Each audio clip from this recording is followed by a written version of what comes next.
শিরোমণি কৃষ্ণর নাম উচ্চারণ করে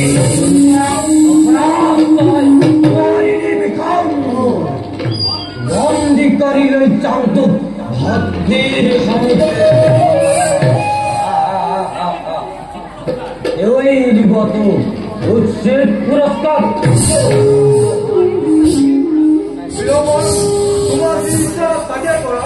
বল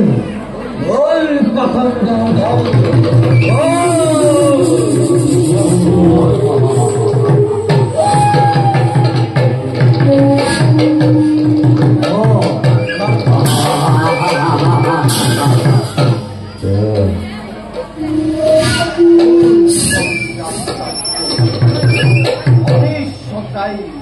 জিনিসে দেখা বারে বারে একটি কথা তথাপিতো অশান্তি কোনোবাই যেন হয় কানে কানে অন্তভক্তা তোর জীবনযাত্রা আর বেশি দিন নয় परमन मूल बहुत के संसार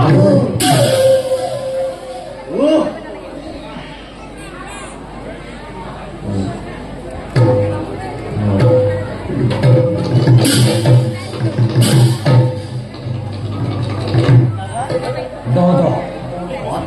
ये होइसे तुम्हार দুই চকুত দেখো আজি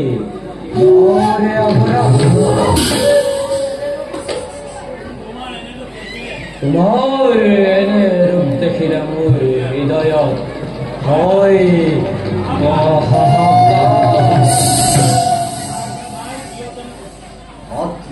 দাদা জন্মঙ্গুর আদি অধিকে সংসদ সদূর দিকে দেখো বাদু অহংকার ছবি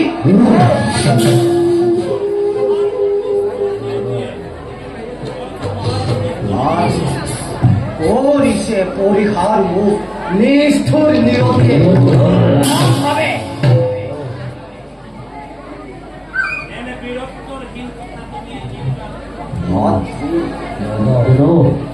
আহিলা তুমি এই মধ্যরাতে কাঁপানো বিশেষ উদ্দেশ্য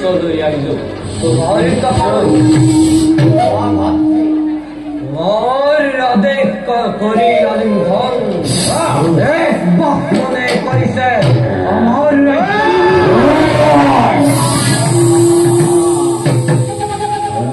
বন্দি করি রাখিল তাকে অন্ধকার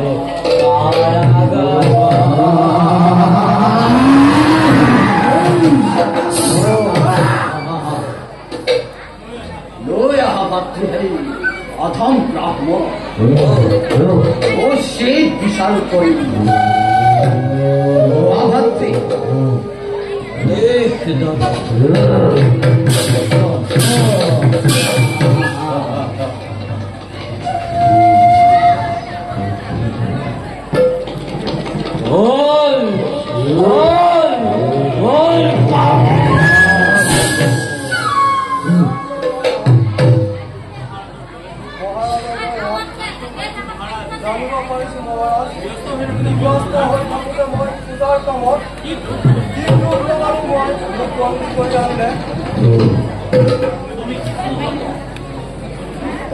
নাকি হে কৃষ্ণ ভক্ত হয় কৰিছো স্বীকাৰ সেয়ে মই কৃষ্ণ ভক্ত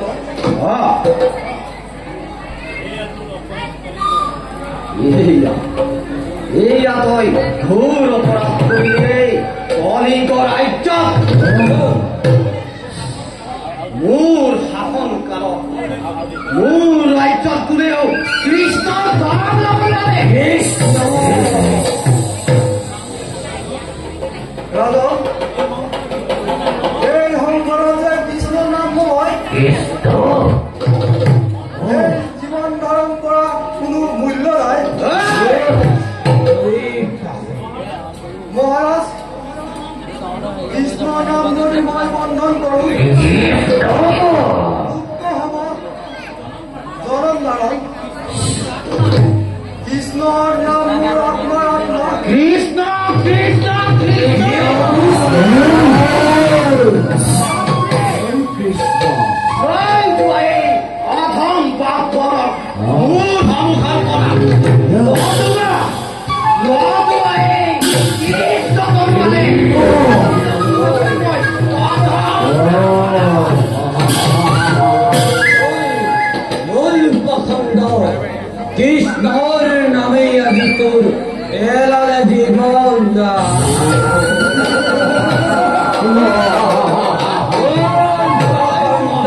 তুই দৈত্যরা সালবন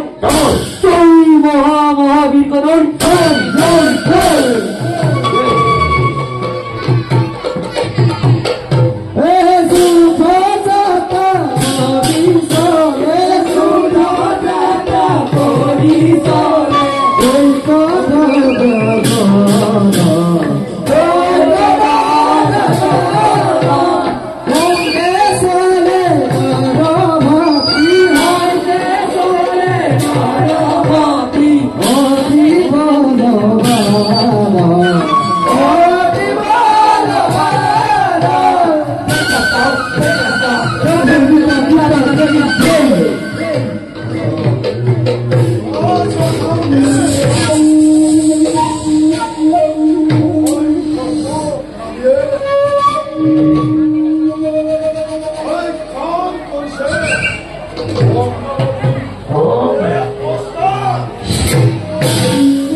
Hey,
मूर्ख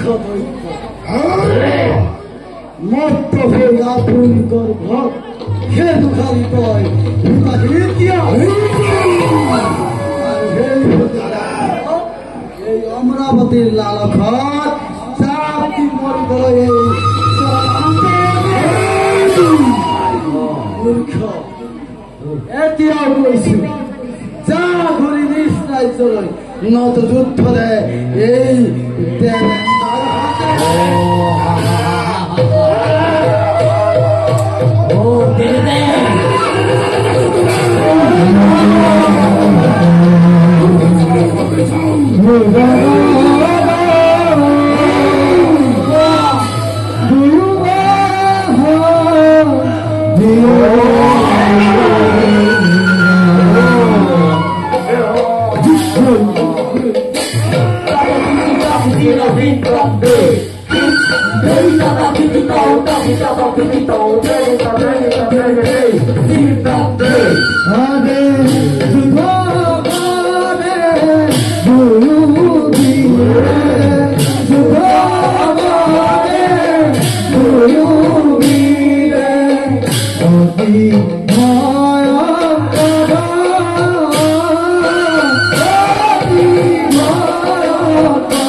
প্ৰিয়ে শান্ত হোৱা পূৰ্বজন্মৰ কৰ্ম ফলত ভুগিছোৱে আমি এই যন্ত্ৰণা এই কথাই প্ৰিয়ে তুমি নিশ্চয় জানা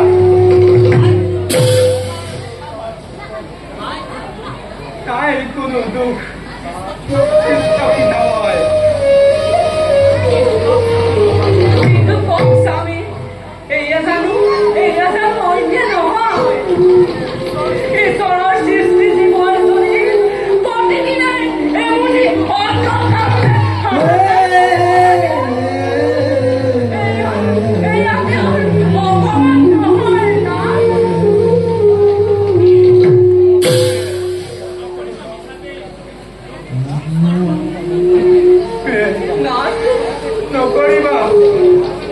নকৰিবা আমি চালে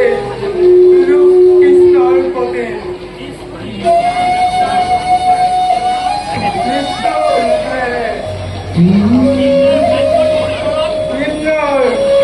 ভাগ্যৰ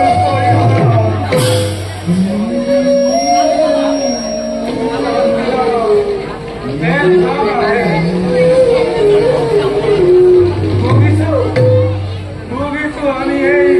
দুখ যন্ত্ৰণা প্ৰভু পৰীক্ষা আমাৰ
হ'ব পাৰো ভাগ্যহীন দৰিদ্ৰ মই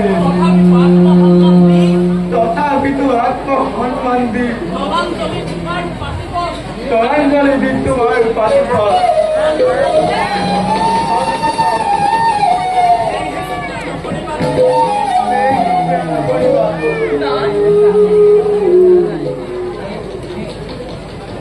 পুনৰ্বাৰ কেনে অনুৰোধ নকৰিবা তুমি নুবুজিব শুন আপুনি মোৰ কথা জানো কাকতি অন্য ভিক্ষা কৰিবলৈ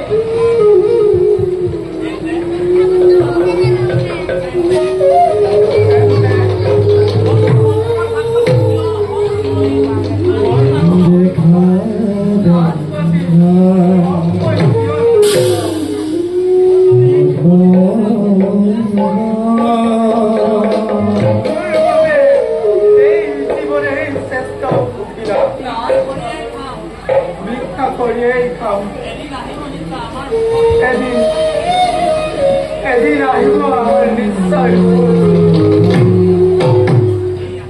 সেই আশাকে বুকুত বান্ধি শুকাই মৰিছিকা খেলি শুকান মৰুত শান্ত আজি অৱসৰাবি না সেইদিন কেতিয়াও নাহে দুনাই না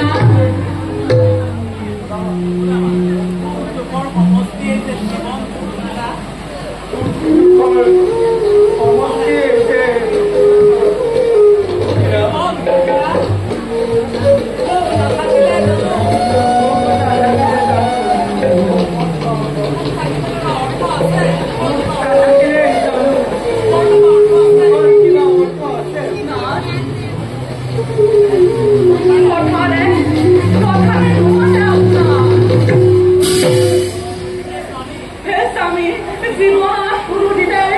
করা নয় অনুরোধ আপনি উড়ে রাখো স্বামী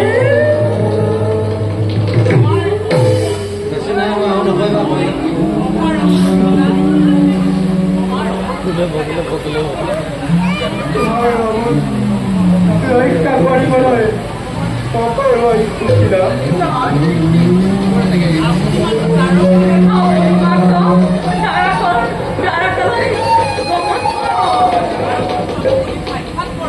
আৰু যদু পারলে হাই ছাড় করো অন্তত আমি দয়া হয় নিশ্চয় বুঝিব না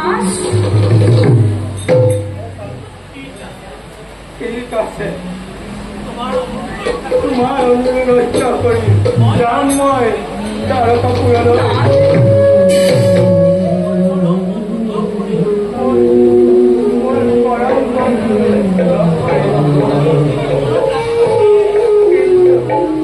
কিন্তু মনার চাকরি না দুয়ার উপদাবি করিব নালাগে করিব যার দিকা চলো ভাবি এতিয়া তার কথা বলে কষ্ট কম বয়স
प्रभु की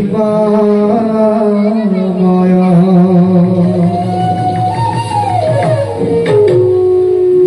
पक्षीर दैतर मिलिल प्रभु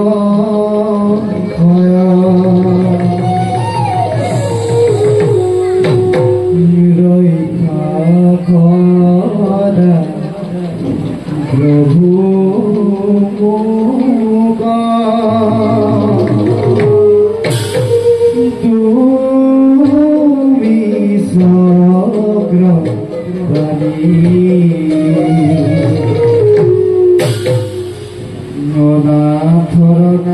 हरि हरि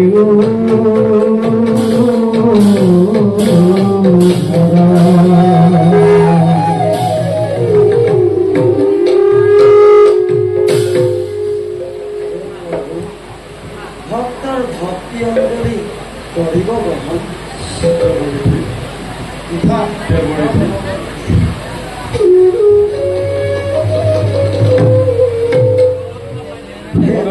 পায় আজি দেৱতা পবিত্ৰ হ'ল আজি কিন্তু দেৱকৰ কিয় দেখো তোমালোকৰ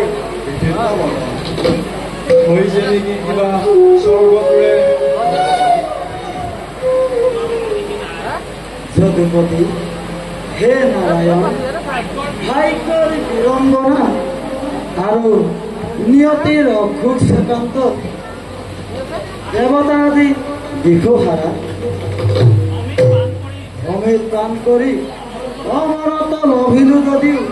ৰাখিব পৰা নাই দেৱতাৰ গৌৰৱ বাৰে বাৰে দৈত্য তালৰ হাতত পৰাজয় স্বীকাৰ কৰি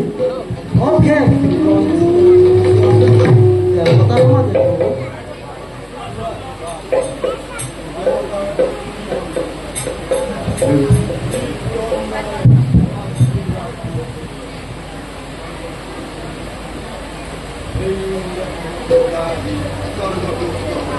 আজি মত্যৰ দৈত্যই ভালগৰৰ অত্যাচাৰত দেৱতাৰ দেৱত্তম লোক পোৱাৰ শীঘ্ৰে ইয়াৰ দেশ কিমান আৰু অসুৰৰ হাতত পৰাজয় বৰণ কৰি দেৱতাৰ নাম লৈ জীয়াই থকা সাৰ্থকতা এনেদৰে জীৱন নিৰ্বাহ কৰাটো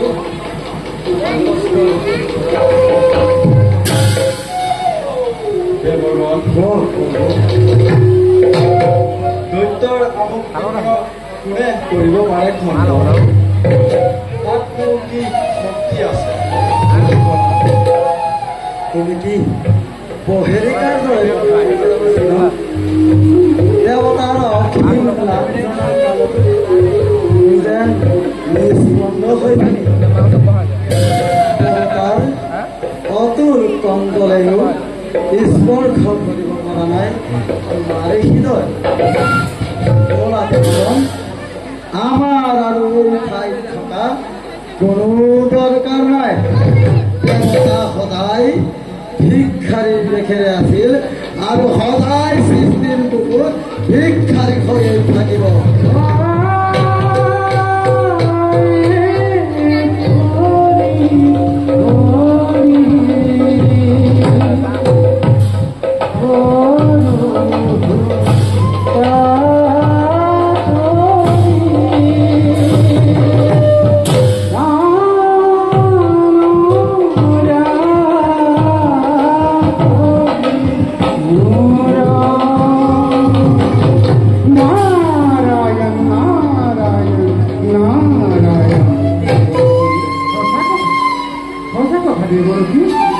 এই ঠাইতে থাকে আৰু কোনো লাভ নাই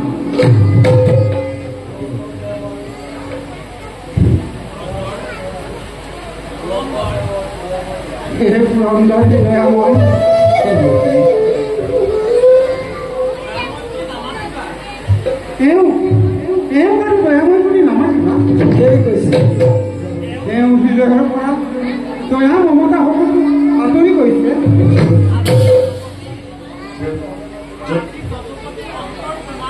আজি যদুপতিৰ অন্তৰ তোমাৰ বজ্ৰতকৈ কঠিন হৈ পৰিছে প্ৰভু ৰঘুপতি আজি তোমাৰ এনে আচৰণ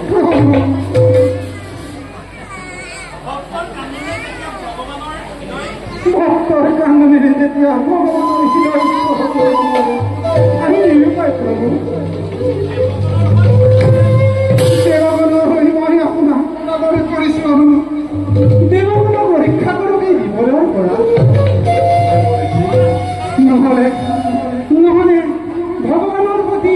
আস্থা হেৰাই যাব ভক্ত সমাজৰ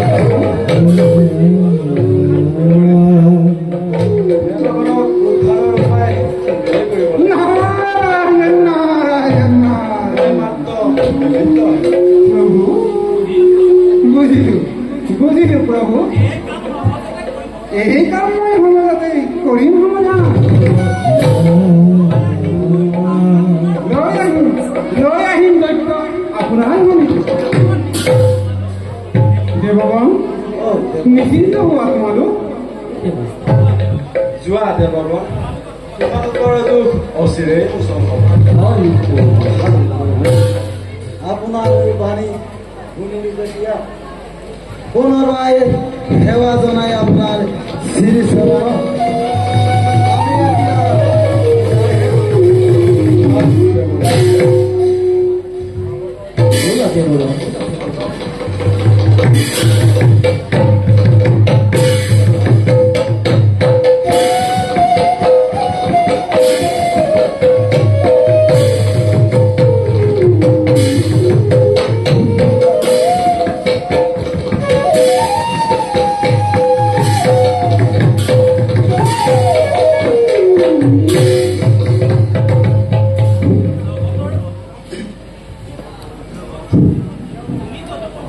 জগতৰ ঈশ্বৰ